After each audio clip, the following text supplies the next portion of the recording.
Welcome to Tales from Sector 9, your portal to immersive sci-fi audio stories. If you enjoy deep space action, rogue AIs, and conspiracy theories, you're in the right place. Tap like and subscribe to keep the adventures coming. Drop a comment and tell us where in the galaxy you're listening from. Now, sit back, relax, and prepare for tonight's story. The Children of the Red Moon. Jonas Varek was hanging beneath the lift when the roof began to come down. The maintenance cradle swung on two guide rails 12 metres below Hammershaft 9's main platform. Above him, the ore cage stood jammed crooked in the throat of the shaft, packed with workers who'd been loading red mineral into sealed freight bins when the first tremor struck. Their throat lamps shook in the dust like weak stars trapped under stone. "Hold the line," Jonas shouted. The lift caller leaned over the platform rail, both hands white around the brake lever. "It's holding. It's lying." A slab split loose from the ceiling. It did not fall at once. It folded, turned, then came down flat enough to drive a burst of red dust through the shaft. The cage dropped 1/2 metre. People inside it screamed. Jonas's cradle swung hard, his shoulder striking a rail, his wrist meter clacking against the wall. The 3-note warning chime rang above them. 1, 2, 3. Everyone in the shaft knew that sound. Step away from the doors. Keep clear of the rails. Do not trust the lift. Jonas looked at the brake assembly. The damper housings had begun to pulse. Not shake. Pulse. The left one drove inward, stopped, then kicked outward with a hard little movement that travelled through the rail into his boots. He pressed 2 fingers to the metal. Again. Not random. "Cut the upper feed," he called. "The cage is still loaded." "Cut it." The lift caller stared down at him through the red haze. Jonas grabbed the cradle's side rail. "If you don't cut it, it takes the whole shaft." The upper feed died. The cage sagged another handspan. Somebody in it began beating on the doors. Jonas unlatched his safety line and climbed across the cradle arm. The shaft wall trembled under his palm. He could feel the mineral seam inside it answering something far below or far above. The difference had stopped mattering. He reached the left damper housing, opened the service panel, and found the counterweight teeth chattering against their guide track. The mechanism was supposed to absorb vibration from the lift. Instead, it was passing vibration straight into the shaft supports. Another tremor hit. The upper platform split along the left rail.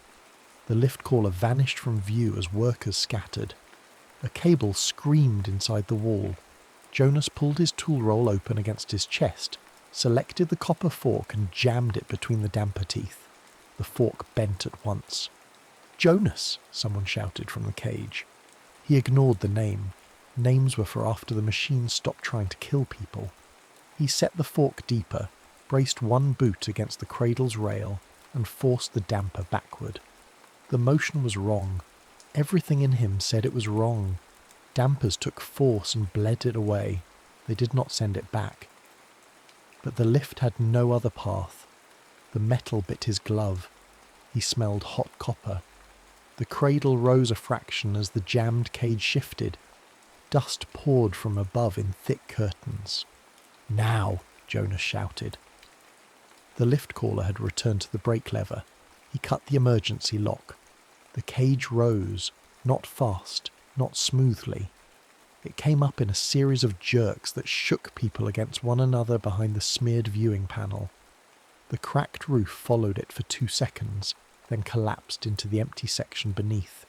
The impact struck the shaft like a fist. Jonas hit the cradle floor. His wrist meter flashed white, then yellow, then a thin red line that held steady. He rolled onto his side and looked at it. The meter had recorded 2 pulses. The first came from the collapsing shaft. The second had arrived exactly 6 seconds later. Perfectly even. Perfectly clean.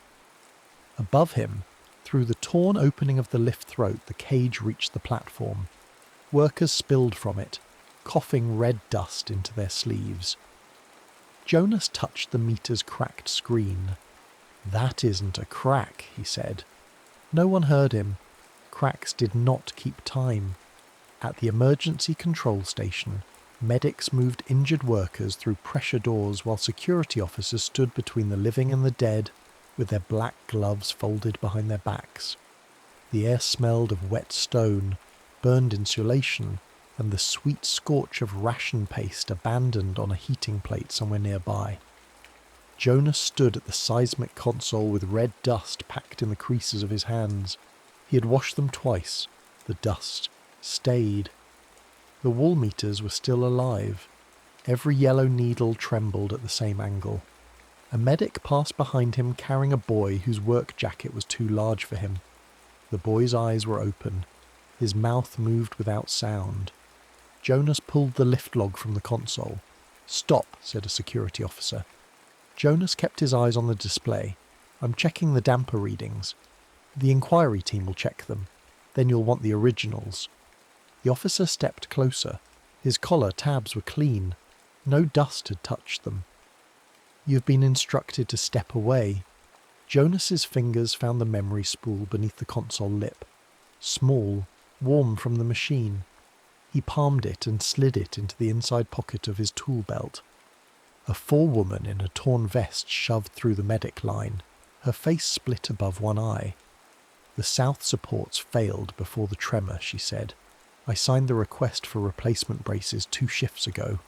The security officer looked at her badge. "Forewoman." "Don't call me that. I gave you the report. The report is under review." The brackets were rotten. The officer's expression did not change. He touched 2 fingers to the control plate at his wrist. The forewoman stiffened. Her knees struck the floor. Her body folded around the pane without making a sound. Someone gasped. The officer looked up at the workers. "Sabotage allegations made during an active casualty event in danger rescue operations," he said. "Further disruption will be recorded." Jonas felt the spool against his ribs. The wall meters clicked together. A thin vibration passed through the station.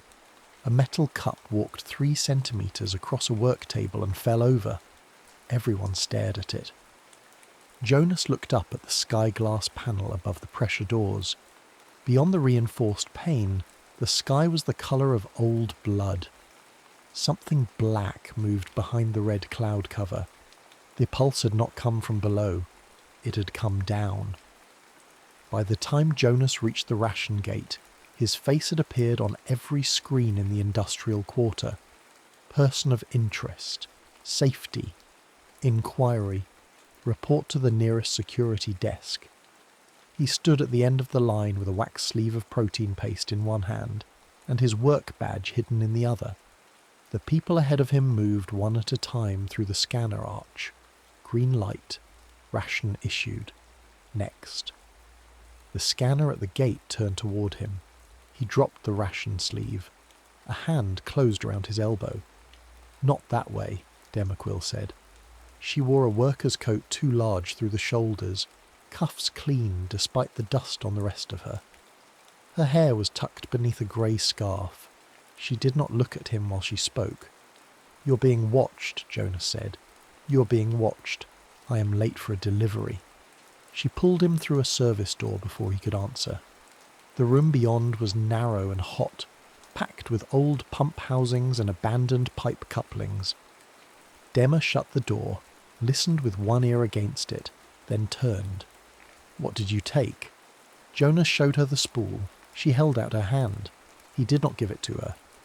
"That is not a negotiation posture," she said. "I don't know you.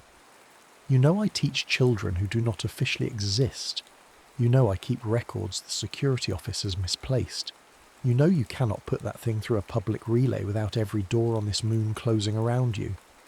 Jonas looked at the spool again. "Fine," he said, "but you tell me what it is." Dama took it, crossed to a maintenance terminal, and opened a panel hidden behind a rusted pump diagram. Inside was a portable reader wired into a dead conduit. Beside it sat a stack of food paste tins, each marked with a child's arithmetic exercises in careful pencil. She inserted the spool, the screen filled with broken signal blocks. "Naval encryption," she said. "You can read it." "I can read enough to know they do not want me to." Her fingers moved over the keys. The reader spat out jagged waveform lines. Jonas leaned closer. The second pulse from the shaft appeared there. Dima froze. "That is not a mining frequency," she said. "No. It's not even local." The reader recovered one line of text, then another. "Crown of ash. Launch calibration. Harmonic verification." Jonas looked through the narrow vent above the pumps. Red light bled through the metal grating. The ship. The warship. Dima said. "Leaving in 3 days." He said nothing. Dima found a signal header and tried to send the file through an old mine relay. The terminal hummed. A green bar crawled across the screen, then stopped. A flat tone filled the room. "Blocked," Jonas said. "The launch silence field," Dema said. "They have the moon wrapped in it." "Can we break it?" "Not from here." She shut down the reader and opened one of the food tins. Instead of paste, it held folded strips of paper, each covered in copied names, dates, and labour numbers. "The children move records," she said. "One list becomes 20. 20 becomes 100. No office can burn what has already been copied by 6,000 hands." Jonas looked at the names. "The only signal strong enough to cross the silence field," Dema said, "will be the ship's own calibration burst." He looked back at the recovered waveform. "Then we get on the ship." Dema's mouth tightened. "That is a sentence people say when they have not yet measured the doors." The furnace underworks had been closed for 11 years. The official reason was corrosion. The real reason stood in the dark beside a broken heat exchanger with a cutter tucked into the back of her belt. Rook Namar had oil-black hair cut close to her skull and a pale burn scar along one wrist. She listened without moving while Dema explained what Jonas had found. When Dema finished, Rook looked at Jonas. "You have the original." He tapped his tool belt. "You have a way up?" "I have a skiff under the slag dock. I have a dock latch key that expired 6 years ago. I have 2 minutes of fuel, more than I can afford." She looked toward the ceiling. "I do not have a warship boarding invitation." She rubbed the burn scar on her wrist. "My sister and her girls were loaded onto a Veyron transfer ship 3 weeks ago," she said. "They called it resettlement. I call it the last time I heard their names over a cargo manifest." A man sat on an overturned coolant drum nearby, holding the portable reader on his knees. His naval jacket had been turned inside out, but the old stitch marks at the collar still showed. Padrin Holt didn't look up when he spoke. "Normal launch calibration gives you enough power to broadcast a warning," he said. "Not the full weapon design." Jonas turned toward him. "You said the plans were in the core." "They are, but not in a form you can copy during a routine engine warm-up." Dima folded her arms.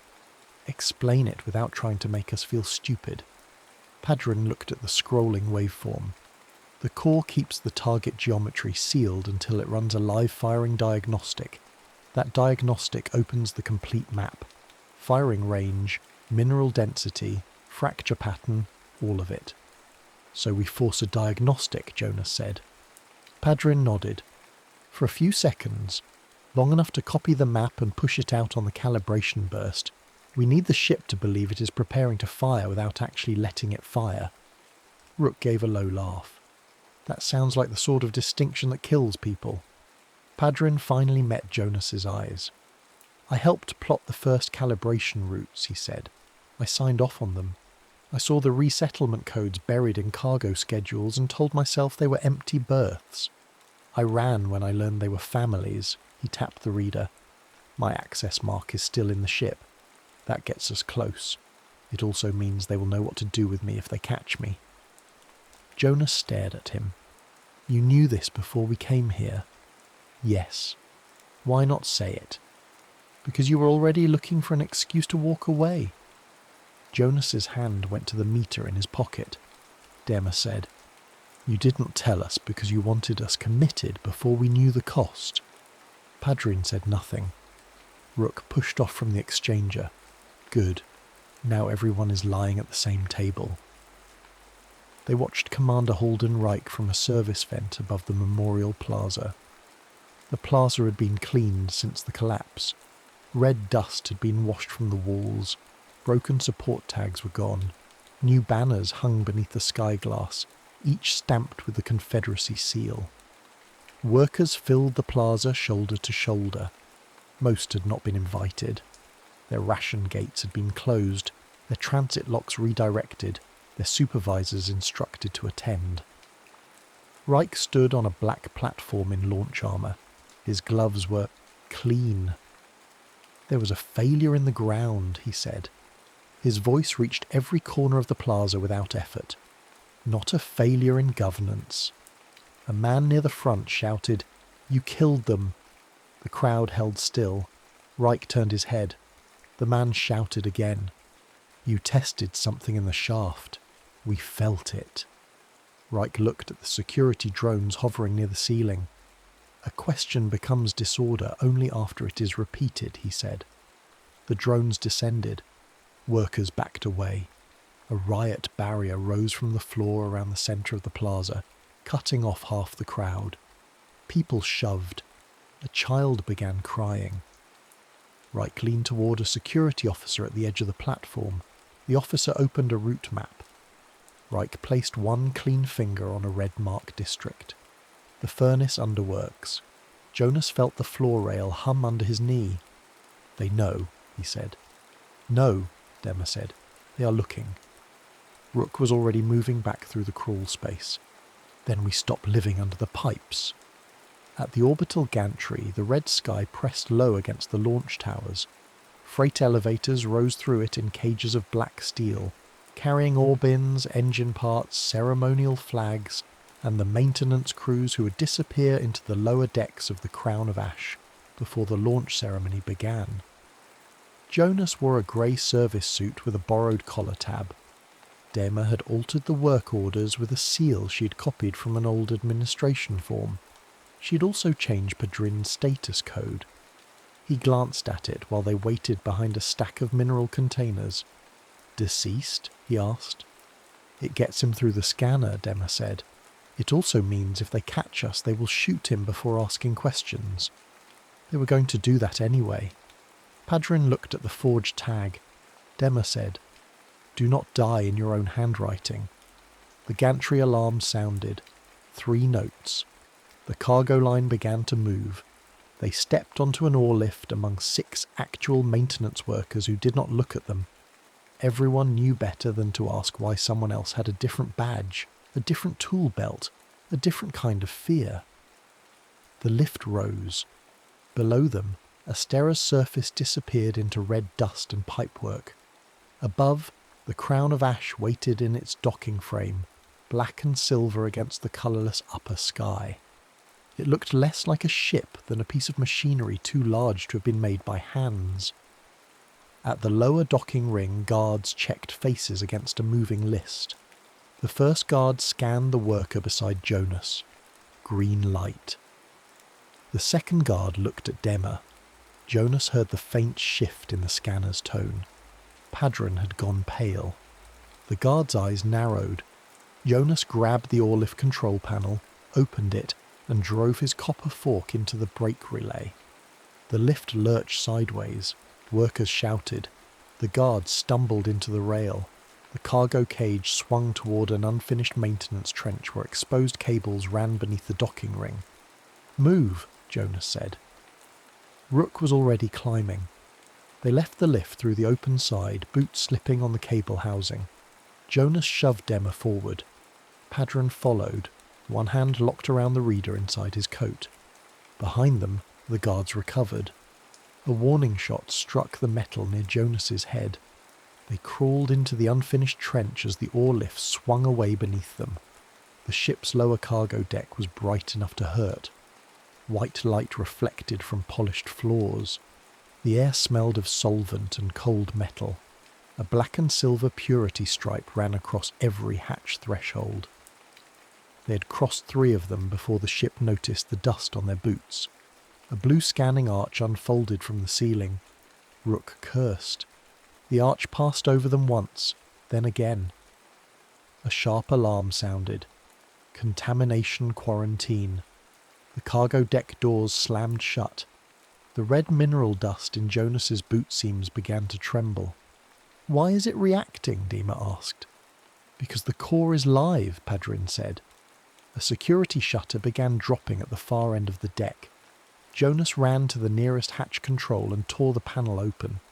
The wires were too clean, colour-coded, built for people who expected every repair to happen under supervision. "Can you open it?" Dima asked. "No." "Then what are you doing?" "Making it stop being a door." He crossed the power leads. Sparks jumped into his face. The hatch shuddered halfway open. "Waste conduit," Rook said, pointing to a circular service opening beyond it. "Go." Dema went first. Rook shoved her into the conduit. Jonas followed, twisting to pull Padrin through after him. Padrin stopped. The blue scanning arch flashed over his throat. A naval identification tone cut through the alarm. "Navigator, halt," said the ship's system. Padrin looked once at Jonas. "Go," he said. A guard reached him before Jonas could move. Padrin drove his shoulder into the lowering hatch, keeping it from sealing long enough for Jonas and Rook to drag Dema farther into the waste conduit. "Corps Command wants him alive," a guard said on the other side. The hatch came down. Jonas saw Padrin's fingers disappear beneath the metal edge. Then the ship moved. The deck tilted under his knees. Somewhere deep in the hull, engines began to wake. The red dust in the seams of his boots crawled toward the conduit like iron filings toward a magnet. "They launched early," Dema said. Jonas looked at the sealed hatch. "Then we're out of time." The waste processing corridor ran the length of the lower hull, narrow enough that Jonas had to turn sideways around the filtration tanks. Warm vapour clung to the walls. The smell made Dema gag once, then she kept moving. Rook led them through a junction of corroded pipes and stopped beneath an inspection panel. "Engine decks are above us," she said. "Security will seal the ladders," Jonas said. "They seal the obvious ladders." The ship shuddered. A launch announcement sounded in a calm, neutral voice. Crew were instructed to remain in assigned sectors. All unauthorized movement would be treated as a threat to vessel integrity. Then another announcement followed. "Navigator Padrin Holt has been transferred to Corps Command for biometric verification." Dama looked at Jonas. "They know we can unlock it." "They know we are coming," Jonas said. They reached the resonance chart vault through a service duct that opened behind an inspection wall. Jonas expected a room full of data racks. Instead, he found a ring of armoured glass surrounding a section of the ship's engine spine. Red crystal hung suspended inside a framework of black clamps. It was not large. It was no bigger than a person's chest. It made the whole deck hum. Dema stepped beside him. The crystal had a soft internal glow.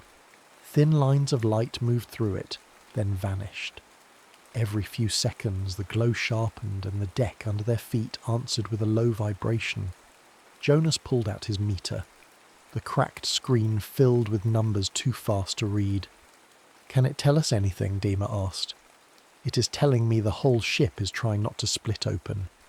Rook moved to a console. "This one's tied to the launch map." Dima inserted the spool. The console rejected it once, twice. On the third attempt, the stolen shaft waveform appeared beside the ship's live harmonic pattern. Jonas watched the lines overlap. The collapse had not been a blast. It had been a question asked of the mineral beneath Asterra. The answer was stored in the ship. The console opened a target directory. Veyron Reach.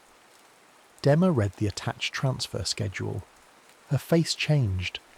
"What?" Jonas asked. "Resettlement transports," she said. "Asterra workers, families from the lower districts. They have been sending them there for months." The target grid expanded across the display. Beneath it lay a pattern of mineral deposits, faint but dense. Jonas saw the shape of it before the words appeared. Harmonic fracture sequence. They can use the same mineral, he said. Dima looked at him. Under the ground, Jonas said. They tune it. Then they make the world come apart from underneath. The ship's hum deepened. On the console, a timer began to count down. Rook said, "Can you pull the map now?" Dema shook her head. "Not the complete diagnostic. Pedrin was right. We need the core in live fire preparation." Jonas stared at the transfer list. Rows of worker identification numbers. Whole family groups marked as relocated. "We still have enough power in this launch phase to warn them," he said. Dema turned. "Copy first. The warning tells them to hide. The map tells everyone how to stop this from happening again. Veyron Reach has people from here. They will have people from here whether we warn them now or in 5 minutes. 5 minutes is the difference between them getting into shelters and dying in bed. The signal will expose us. I know. Jonas." He was already moving toward the auxiliary transmitter. Dima caught his sleeve. "Give me the exact target data. I will send it." "No." "Why?" "Because you will make it clean." Her hand fell away. He connected the meter to the console, bypassing the ship's output restrictions with a maintenance lead. The transmitter woke with a low buzz. Dema stared at the screen. "Give me the date, the deck number, and the name of the person who saw it," she said quietly. Jonas entered the coordinates. The warning went out. For 3 seconds nothing happened. Then a red light appeared above the vault door. Rook looked at it. "Trace signal." Dema snatched the spool free. "Move." Security shutters dropped across the far corridor. Jonas grabbed Dema's arm. They ran toward the service duct. The first security team entered through the main door. Rook fired a cutter burst into a wall panel. Steam flooded the room. Jonas shoved Dema toward the duct opening. A gloved hand closed around her shoulder. She twisted, struck at the guard's face and lost the spool. "Jonas," she said. He reached for her. Rook pulled him backward. The security shutter slammed down between them. Dima's hand was gone. The last thing Jonas heard before the vault sealed was her voice, sharp with fury. "Say it correctly." The security team dragged her away. The ship's deck tilted again. A containment door locked behind Jonas and Rook with a sound like a gunshot. They were inside a ballast maintenance hold. The timer on Jonas's meter continued to count. Rook sat against the wall, blood running from a cut above her eyebrow. "Well," she said, "that was your warning." Jonas didn't answer. He walked to the ballast pipes. They were thick, insulated, and running with a faint vibration. The ship had been built around resonance from the beginning. Everything carried it. Fuel lines, lift rails, bulkheads, ventilation ducts. He pressed the handle of a screwdriver to one pipe and put the shaft against his teeth. The vibration came through his jaw. It was the same shape as the shaft pulse. Not identical, mirrored. Rook watched him. "Do you have a plan?" Jonas opened a service panel. "I need the core to believe it has entered firing diagnostic." "That is not the same as firing." "It is supposed to be." "Supposed to be?" "The diagnostic only opens if the system sees a matched resonance phase. That is what Padrin meant. It verifies its target before the command crew gives final release." Rook looked at the flashing timer. "And you can make it see that?" "I can make it hear one." She handed him the cutter. 2 charges. After that, it is a very expensive paperweight. "Open the access." "You know what you're doing." "No." Rook smiled without warmth. "Good. I was worried this was going to become orderly." The cutter burned through the lock. Jonas stripped wire coating with his teeth, hands moving fast now. The core's hum climbed through the pipes. He remembered the lift in Hammershaft 9, the way the damper had held the cage when he drove it backward, the way the wrong motion had become the only motion left. He connected the reversed phase lead. The ship answered. Every light in the ballast hold went black, then red. A hard tone struck through the hull. Live firing diagnostic initialized. The diagnostic map opened across the panel in white lines and red fracture grids. Jonas saw Veyron Reach's mineral bed marked beneath its cities. Then the wording changed. Diagnostic accepted as fire authorization. The ship had no separate understanding of the two conditions. A matched harmonic was enough. Rook looked at him. You asked it a question in its own language. The timer reset. 17 minutes. The engine decks began sealing one compartment at a time. The exposed engine spine ran along the ship's upper hull behind a retractable maintenance shell. By the time Jonas and Rook forced their way onto it, the crown of ash had risen above Asterra's red cloud cover. The moon curved below them, broken by launch towers and mining scars. Asterra looked small from here. Jonas hated it for looking small. The engine spine shook under their boots. Ahead, armoured shutters opened and closed in sequence as the ship tried to isolate the resonance surge. Behind them, security drones emerged from the service locks, black shapes moving low against the white hull plating. Core chamber is through there, Rook said, pointing toward a ring of segmented armour at the far end of the spine. A drone fired. The shot burned a hole through the rail beside Jonas. They ran. The deck pitched with the ship's acceleration. Wind clawed at their suits through the thin upper atmosphere. Jonas's breath came hard inside his mask. Rook reached a coolant manifold, kicked open its access plate, and jammed her last cutter charge into the emergency valve. "What are you doing?" Jonas shouted. "The skiff is clamped beneath the slag tube on the far side. I can bring it around if I get through the lower maintenance run." She looked toward the core ring. "You get Dema and Padrin to the tube. Push them in. Do not wait for me." "What about you?" "I know the route. You know the core." A drone recovered behind them. Jonas looked at the engine ring, then back at her. "Do not die in your own handwriting," Rook said. She triggered the charge. The valve blew. A white plume of coolant erupted across the spine. It froze in the air, then shattered into glittering fragments that struck the drone's sensors. Two drones spun sideways. One hit the hull and broke apart. Rook dropped through a maintenance hatch beneath the manifold. Jonas ran. The core chamber door was half sealed when he reached it. He forced himself through the gap, metal scraping both shoulders, and dropped inside. The chamber was circular. Black clamps rose around the suspended red crystal. Every clamp held a glowing line of force between itself and the mineral. The air was hot enough to blur. Dema was strapped into the command dais beside Padrin. Their wrists were fixed to biometric pads. Padrin's face was swollen. Dema's clean cuffs were dark with grime. Commander Holden Reich stood between them in launch armour, sidearm in hand. Jonas stopped. Reich looked at him with something close to relief. "Mr. Varek," he said, "you have caused a considerable procedural failure."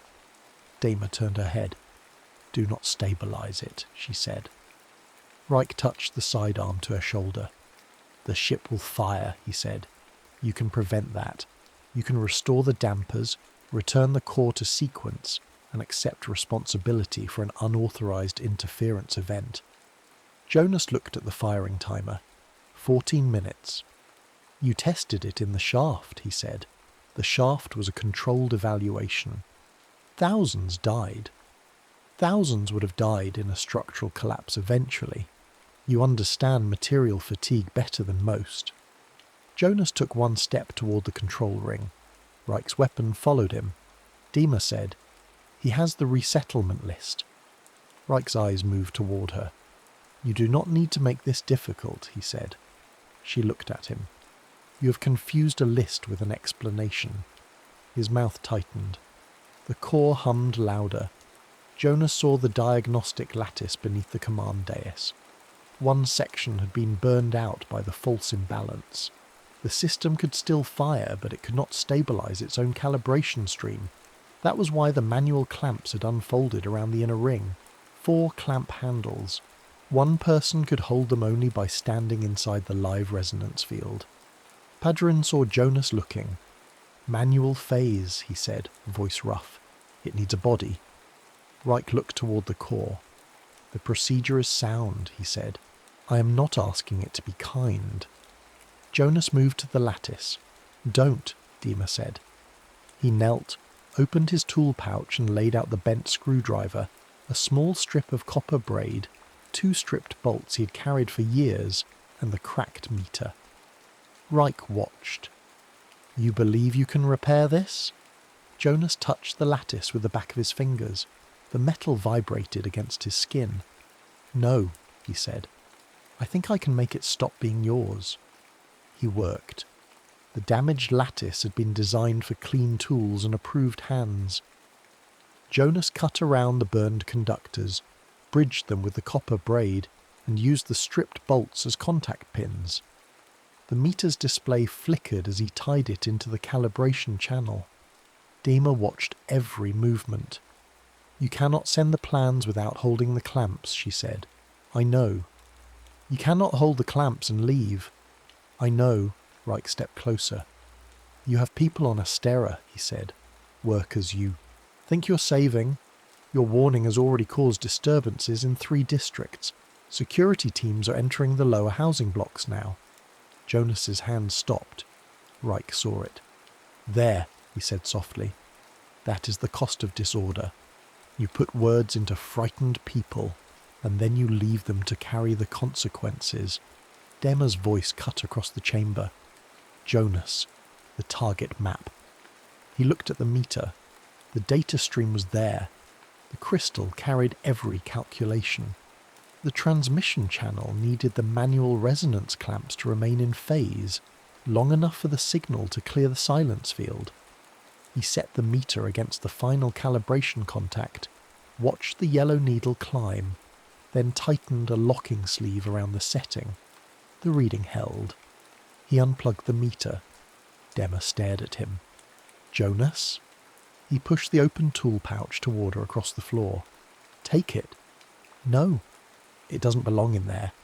She saw the copper fork tucked in its inner loop, the bent screwdriver, the tags folded beneath the tool cloth, the meter resting on top. "We need it," Dema said. "You need the proof." Reich frowned. "What proof?" Dema snatched the pouch to her chest. "The school relays," she said to Reich. "The moment the signal clears, every copy network on Asterra opens. The children will split the data into thousands of fragments. Names, coordinates, your approvals. No one office can burn it." Reich looked at the transmitter console. Dema's voice became quieter. "There are 6,000 copies of your signature in places you cannot reach." For the first time, Reich lost control of his face. Jonas stood. Reich raised the sidearm. Jonas threw the empty tool case into the command dais. The metal edge struck Reich's wrist. The sidearm went off, punching a white hole into the overhead panel. Dima ripped one hand free from the biometric pad. Padrin drove both knees upward, smashing his restraint bracket loose. Reich reached for the sidearm. Jonas hit the inner ring controls. The containment barrier opened. Dema grabbed the pouch and shouted, "Jonas!" He stepped through. She lunged toward the opening. He locked the barrier behind him. The shutter controls on Reich's side began to cycle. "You're inside the containment zone," Reich said. "I noticed." "You will not survive the sequence." Jonas took hold of the first clamp. The handle burned through his glove. Dema struck the barrier with both hands. "Open it." He set the second clamp. The crystal's glow deepened. Red light moved through his sleeves. "Take the slag tube," he said. "You cannot ask that." "I'm not asking." Reich had recovered the sidearm. He fired into the barrier. The shot flashed harmlessly against the reinforced field. Padrin tore free of the second restraint, grabbed Dema's shoulder and pulled her toward the tube access. The transmission channel opened. Across the console, the stolen plans began to unfold in streams of hard white text and red waveform maps. Reich looked at the display. "No," he said. Demma saw it too. "The children will keep copying," she said. Reich slammed the containment shutter override. The outer shutters dropped between the command ring and the escape corridor. Padron shoved Demma through the slag tube hatch. She hit the narrow chute with the tool pouch locked under one arm. Rook's skiff appeared outside the tube mouth, clamps sparking against the hull as it fought to hold position. Demma fell into the open hatch. Padron came after her. Rook caught the chute lever from inside the skiff and kicked the emergency release. The vessel tore free. Inside the inner ring, Jonas grabbed the third clamp. The core began to scream, not through speakers, through the metal, through Jonas's teeth, through the bones in his wrists. His vision blurred. The meter setting held outside the chamber. The transmission indicator climbed. The first packet cleared the ship, then the second. The core began to build toward Veyron Reach. Jonas remembered the shaft, the lift cage, the red dust, the damper driven backward. He looked at the fourth clamp. The mirrored phase setting sat beneath a maintenance cover, marked with a warning strip in naval code. Reich saw where his eyes had gone. "Do not," he said. Jonas smiled once, though his mouth had no feeling left. "That's a ground lie." He tore the cover free. The outward firing array steadied. For a second, the entire chamber became calm. Reich stared at the console. The beam alignment indicator held. He believed it had worked. Then Jonas turned the fourth clamp backward. The core's harmonic folded. The red crystal brightened until the clamps became black silhouettes around it. The firing pattern reversed through the ship's own structure, running down the engine spine into the hull braces, through every place the crown of ash had been built to carry force outward. The ship took its own weapon inside itself. Reich pounded on the command ring shutter. "Open the containment," he shouted. The first fracture ran through the chamber floor. Jonas held the clamps. The transmission indicator reached full. A final packet left the ship. Then the crystal broke. The sound was small, a sharp crack, like a tool snapping in a mechanic's hand. The inner ring vanished in red light. The maintenance skiff tore free from the slag tube on emergency burn, spinning hard enough to throw Demma against the console. Rook caught the controls with one hand and forced the craft level with the other. Padron lay strapped into the rear seat, blood dark beneath one ear, breathing in shallow pulls. Behind them, the crown of ash came apart. It didn't explode all at once. The engine spine bent. The stern opened in a line of white fire. Black hull plates turned slowly through the debris field, while red light leaked from the broken centre of the ship. Demma held the transmitter against the console with both hands. The signal stuttered. Then one reply appeared. Veyron Reach relay acknowledged. Another followed. Shelter order received. Then a third signal cut through the noise.